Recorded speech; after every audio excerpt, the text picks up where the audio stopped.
Hello दोस्तों, राज online study में एक बार फिर आपका स्वागत है। दोस्तों, एक बार फिर मैं आपके सामने लेके आया हूँ पॉलिटिकल साइंस के इम्पोर्टेंट क्वेश्चन। चलिए दोस्तों, शुरू करते हैं। संसद में शामिल नहीं है तो क्या शामिल नहीं है संसद के अंदर? तो संसद के अंदर शामिल नहीं है मुख्य निर्वाचन आयुक्त। युद्ध की घोषणा या शांति का फैसला करने में कानूनी रूप से सक्षम कौन है? तो ये सक्षम है राष्ट्रपति। भारत के राष्ट्रपति के पास कौन सी वीटो शक्ति होती है? निलंबित, पूर्ण, पाकेट, ये सभी शक्तियां राष्ट्रपति के पास होती है। निम्न में से कौन भारत के राष्ट्रपति के चुनाव में भाग नहीं ले सकता? तो कौन नहीं ले सकता? वो नहीं ले सकता विधान परिषद। ठीक है, आगे देखते हैं। एक ही व्यक्ति को कितनी बार भारत का राष्ट्रपति बनाया जा सकता है? तो कई बार बनाया जा सकता है, उसकी कोई लिमिट नहीं है कि कितनी बार बनाया जा सकता है। लोकसभा का नेता कौन होता है? तो लोकसभा का जो नेता होता है वो होता है प्रधानमंत्री। अविश्वास प्रस्ताव किस सदन में लाया जाता है? तो अविश्वास प्रस्ताव जो लाया जाता है वो लाया जाता है लोकसभा के अंदर। और लोकसभा की बैठक किस प्रकार समाप्त की जा सकती है? तो स्थगित करके, विघटित करके या छात्रावास द्वारा। तो इनमें से सभी द्वारा जो लोकसभा की बैठक है समाप्त की जा सकती है। लोकसभा सदस्य अपना त्यागपत्र किसको देते हैं? तो लोकसभा के जो सदस्य अपना त्यागपत्र देते हैं लोकसभा अध्यक्ष को। लोकसभा सदस्यों के निर्योग्यता से संबंधित प्रश्नों का निर्णय कौन करता है? तो लोकसभा के सदस्यों का जो निर्णय करता है वो करता है लोकसभा का अध्यक्ष। किस लोकसभा का अभिरक्षक कहा गया है? तो किसे कहा गया है लोकसभा का अभिरक्षक? तो लोकसभा का जो अभिरक्षक कहा गया है वो लोकसभा अध्यक्ष को कहा गया है। अस्थायी लोकसभा अध्यक्ष को कौन नियुक्त करता है? तो उसको नियुक्त करता है राष्ट्रपति। भारतीय संसद में शामिल है तो क्या शामिल है भारतीय संसद में? तो भारतीय संसद में लोकसभा और राज्यसभा दोनों शामिल है। बजट पहले किसके द्वारा पारित किया जाता है? तो सबसे पहले जो बजट पारित किया जाता है वो किया जाता है लोकसभा के द्वारा। लोकसभा के लिए प्रथम आम चुनाव कब हुए थे? तो सबसे पहले आम चुनाव हुए थे लोकसभा के लिए 1952 में, यानी सी ऑप्शन राइट आंसर है। कौन सा राज्य सबसे अधिक प्रतिनिधि लोकसभा में भेजता है? या बोले कि सबसे ज़्यादा एमपी कौन सी स्टेट से आते हैं?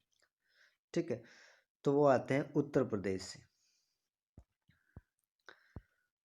लोकसभा, कौन सी लोकसभा में चुनाव 4 चरणों में संपन्न हुए हैं? तो 4 चरणों में जो लोकसभा के चुनाव संपन्न हुए हैं वो 14वीं में हुए हैं। राष्ट्रपति द्वारा राज्यसभा के कितने सदस्यों को नामांकित किया जाता है? तो राज्यसभा में जो राष्ट्रपति मनोनीत कर सकता है वो है 12, और लोकसभा में पूछे तो 2। लोकसभा में राज्यों को किस आधार पर सीटें आवंटित होती हैं? कि जैसे किसी स्टेट की हिस्से में लोकसभा की 10 सीटें हैं, किसी के अंदर 5 हैं, तो कैसे निर्धारित होता है? तो ये निर्धारित होता है उसकी जनसंख्या के आधार पर। जितनी ज़्यादा जनसंख्या उसके आधार पर ही लोकसभा की जो सीटें हैं वो निर्धारित की जाती हैं। लोकसभा की अधिकतम संख्या कितनी हो सकती है? तो लोकसभा की जो अधिकतम संख्या हो सकती है वो 552 हो सकती है। भारत में उपराष्ट्रपति की स्थिति की तुलना किस देश के राष्ट्रपति से की जा सकती है? तो की जा सकती है संयुक्त राज्य अमेरिका से। ठीक है, भारत के उपराष्ट्रपति की स्थिति की तुलना, ये दोबारा क्वेश्चन रिपीट हो गया शायद। उपराष्ट्रपति को पद की अवधि कितने वर्ष की होती है? तो उपराष्ट्रपति के जो पद की अवधि होती है वो होती है 5 वर्ष के लिए। राज्यसभा की बैठकों का सभापति कौन होता है? तो राज्यसभा की बैठकों का सभापति होता है उपराष्ट्रपति। और उपराष्ट्रपति का निर्वाचन कैसे होता है? तो उपराष्ट्रपति का जो निर्वाचन होता है वो होता है अप्रत्यक्ष रूप से। जब हम खुद जनता वोटिंग करती है उसे बोलते हैं हम प्रत्यक्ष रूप से, और जनता के द्वारा जो चुने गए एमपी या एमएलए हैं, ठीक है, उनके द्वारा कोई चीज़ चुनी जाती है उसे बोलते हैं अप्रत्यक्ष रूप से, ठीक है। तो राष्ट्रपति का जो चुनाव होता है या उसे चुना जाता है वो अप्रत्यक्ष रूप से चुना जाता है। किस संसद में अध्यक्षता करने वाले अधिकारी उस सदन का सदस्य नहीं होता? तो कौन है वो जो उस सदन का अधिकारी होने के साथ साथ लेकिन उस सदन का सदस्य नहीं होता? तो वो राज्यसभा है, ठीक है। तो उसके अंदर जो उसका अध्यक्ष होता है यानी उपराष्ट्रपति, वो राज्यसभा का सदस्य नहीं होता है।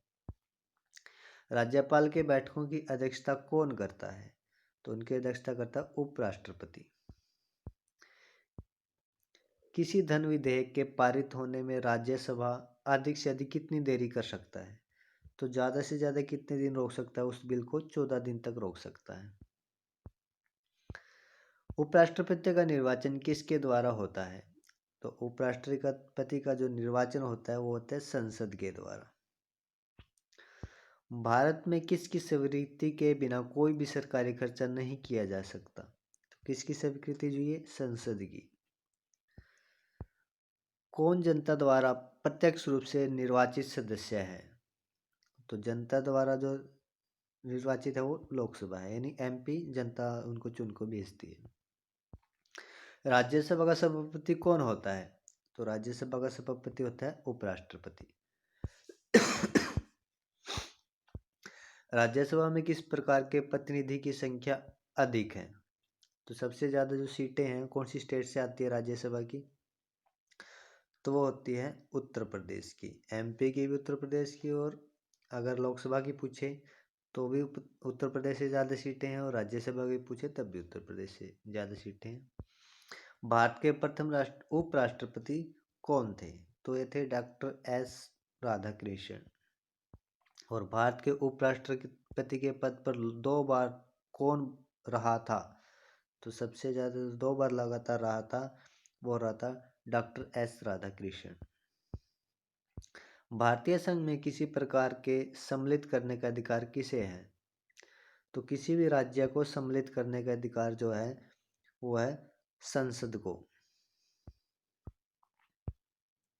भारतीय संविधान के किस अनुच्छेद में प्रेस की स्वतंत्रता की गई है? तो प्रेस की स्वतंत्रता से संबंधित जो अनुच्छेद है वह 19(1) यानी 19(a) बोल रहे हैं, 19(1). राष्ट्रीय भाषा पर राज्यों का पुनर्गठन किस वर्ष में किया गया था? तो पुनर्गठन किया गया था 1956 के अंदर, और भाषा आधार पर सबसे पहला जो स्टेट बना था वो था आंध्र प्रदेश, ठीक है। कौन सी राज्य का क्षेत्र घटा या बढ़ा जा सकता है? तो कौन किसी राज्य का क्षेत्र घटा या बढ़ा सकता है? तो कौन है जो राज्य किसी राज्य की जो क्षेत्र है वो उसका एरिया बढ़ा भी सकता है घटा भी सकता है, ठीक है। तो किसको पावर है? वो पावर है संसद को। नए राज्य के गठन अथवा सीमा में परिवर्तन करने का अधिकार किसको है? तो ये भी किसको है पावर? ये संसद को है। भारतीय संविधान की अस्पृश्यता उन्मूलन से संबंधित अनुच्छेद कौन सा है? यानी भेदभाव किसी के साथ नहीं है, सभी एक समान है कानून के सामने। तो ये किस अनुच्छेद में है? तो ये अनुच्छेद है 17 के अंदर। राज्य पुनर्गठन आयोग का गठन किस वर्ष किया गया था? तो ये किया गया था 1953 के अंदर। किस तरह से भारतीय नागरिकता प्राप्त की जा सकती है? तो जो भारतीय नागरिकता प्राप्त की जा सकती है जन्म से भी, पंजीकरण, वंशानुगत से भी, यानी सभी से प्राप्त की जा सकती है। मौलिक अधिकार को निलंबन कौन कर सकता है? तो मौलिक अधिकार को अगर निलंबन कर सकते तो राष्ट्रपति कर सकते हैं, जब देश के अंदर इमरजेंसी लग जाए तब। निम्नलिखित में से कौन अधिकार भारतीय अनुच्छेद के 32 के अंतर्गत प्रावर्तित किए जा सकते हैं? तो वो कौन सा अधिकार है? तो वो अधिकार है मौलिक अधिकार, जो अनुच्छेद 32 के अंतर्गत आता है। मौलिक अधिकार के बारे में सुनाई करने का अधिकार निम्न को प्रदान किया जाता है। तो किसे प्रदान किया जाता है? मौलिक अधिकारों से रिलेटेड जो भी बातें हैं वो करता है सर्वोच्च न्यायालय। धार्मिक स्वतंत्रता का अधिकार किस अनुच्छेद के द्वारा दिया गया है?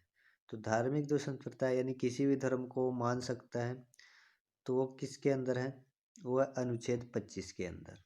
और भेदभाव की बात करें तो अनुच्छेद 17 के अंदर। ये ध्यान रखना दोस्तों।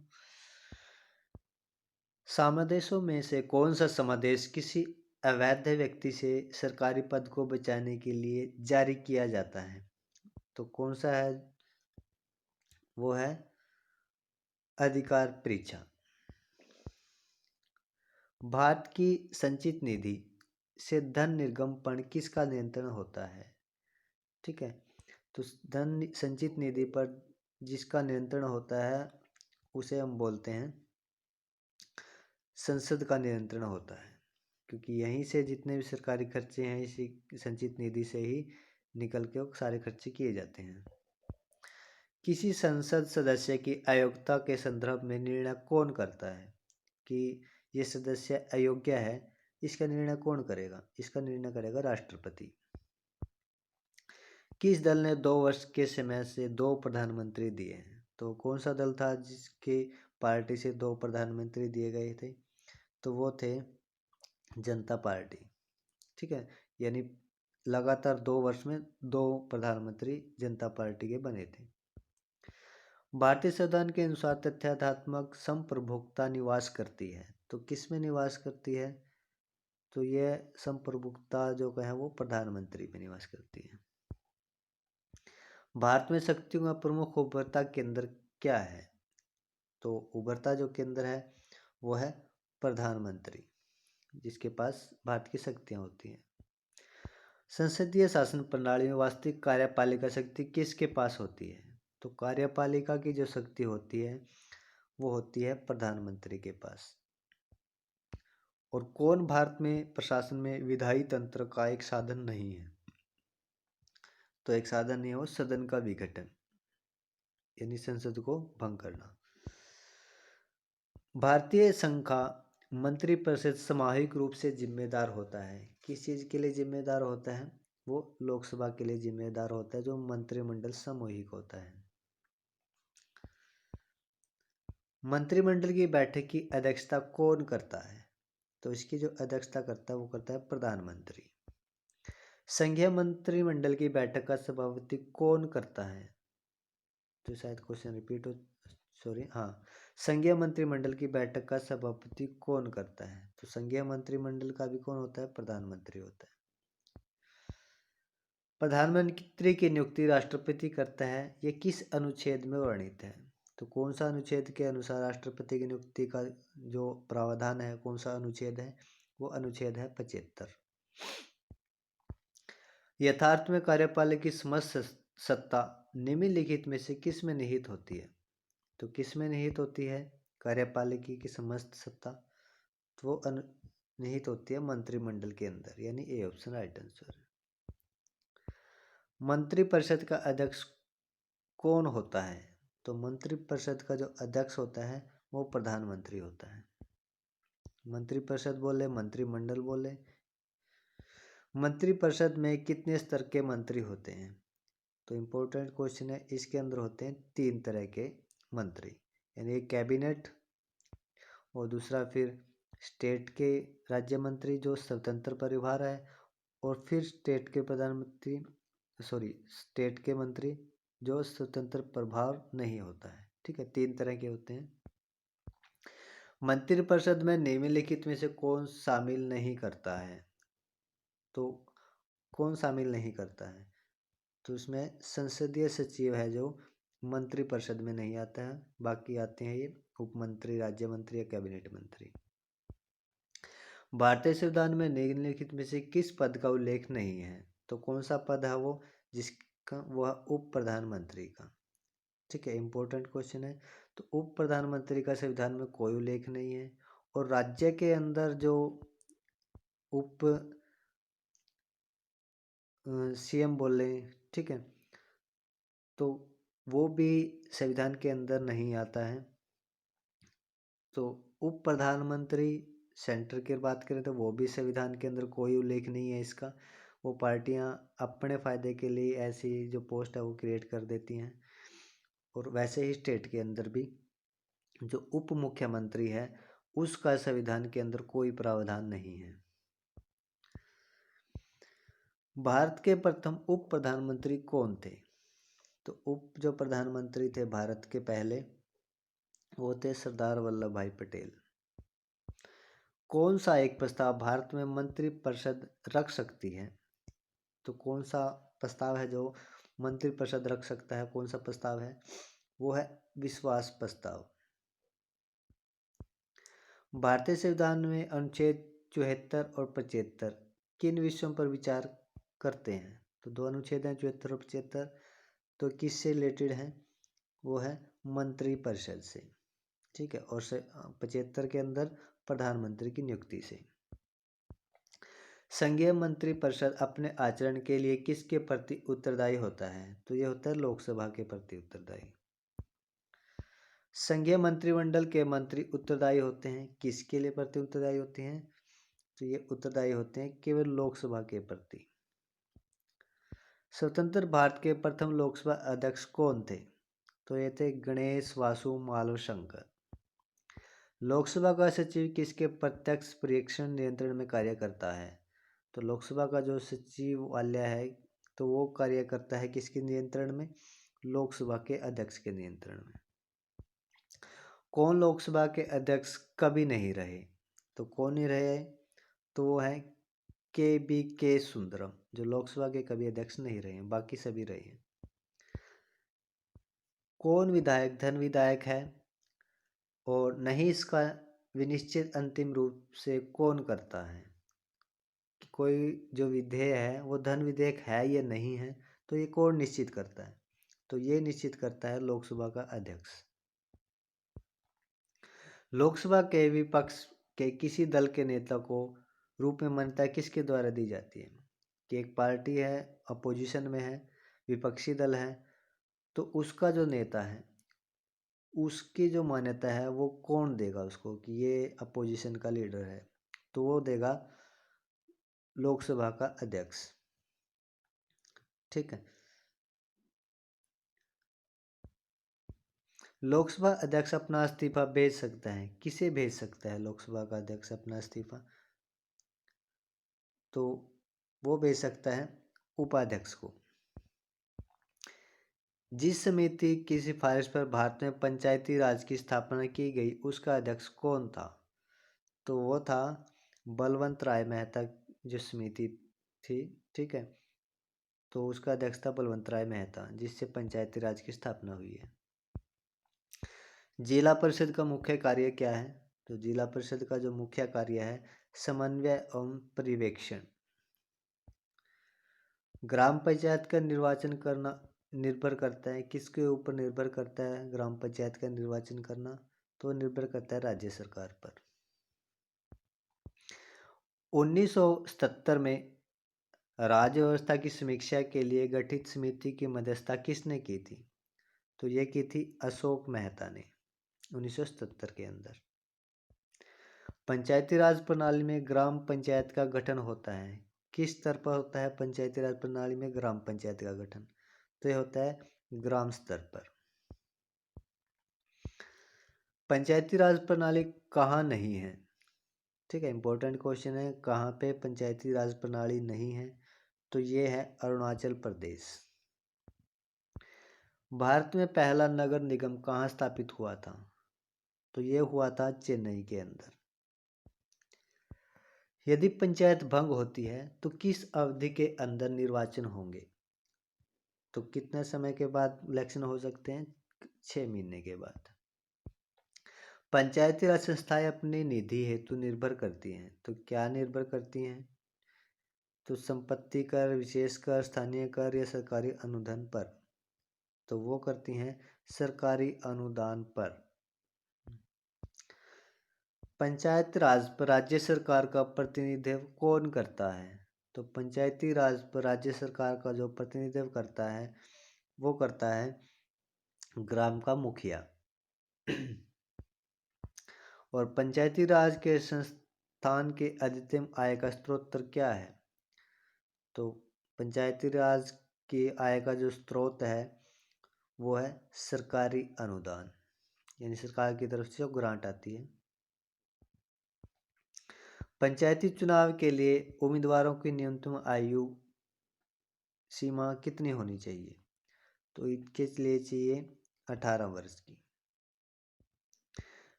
राष्ट्रीय पिछड़ा वर्ग आयोग की स्थापना कब हुई थी? तो ये हुई थी 1993 के अंदर। दल बदल विरोधी कानून के संविधान का कौन सा संशोधन संबंधित है? तो दल बदल से जो संबंधित है वो है 52वां विरोध, जो दल बदल से विरोध कानून है।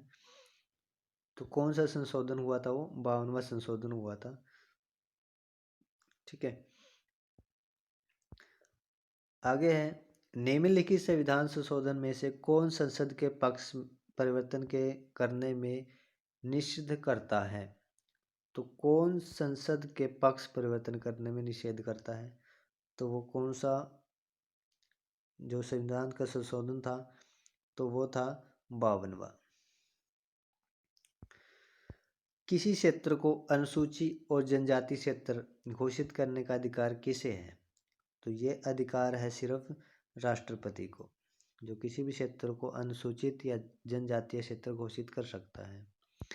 अशोक मेहता समिति किससे संबंधित था? तो अशोक मेहता जो संबंधित था वो पंचायती राज से संबंधित था, और बलवंत राय भी पंचायती राज से संबंधित था। भारत में पंचायती राज आरंभ किया गया, तो कब आरंभ किया गया था पंचायती राज? 1959 के अंदर। और भारत के संविधान में प्रथम संशोधन हुआ था, तो इम्पोर्टेंट क्वेश्चन है, तो पहली बार जो अमेंडमेंट हुआ था संविधान के अंदर तो वो कब हुआ था? 1951 के अंदर पहला संशोधन हुआ था।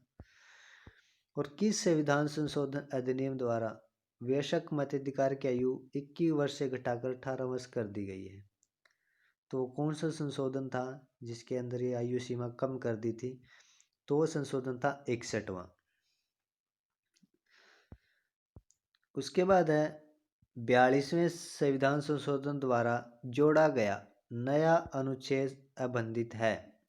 तो 42वें संविधान संशोधन के द्वारा क्या जोड़ा गया था?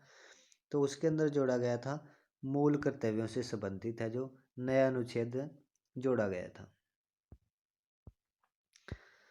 भारतवर्ष में मताधिकार की आयु किस ढंग से 21 वर्ष से घटाकर 18 वर्ष कर दी गई है? ठीक है, तो भारतवर्ष में मताधिकार की आयु किस ढंग से, तो कौन से ढंग से की गई है ये? तो ये की गई है संवैधानिक संशोधन के द्वारा, यानी संविधान के अंदर अमेंडमेंट करके तब जाके इसका संशोधन किया गया, 21 से 18 कर दी गई है।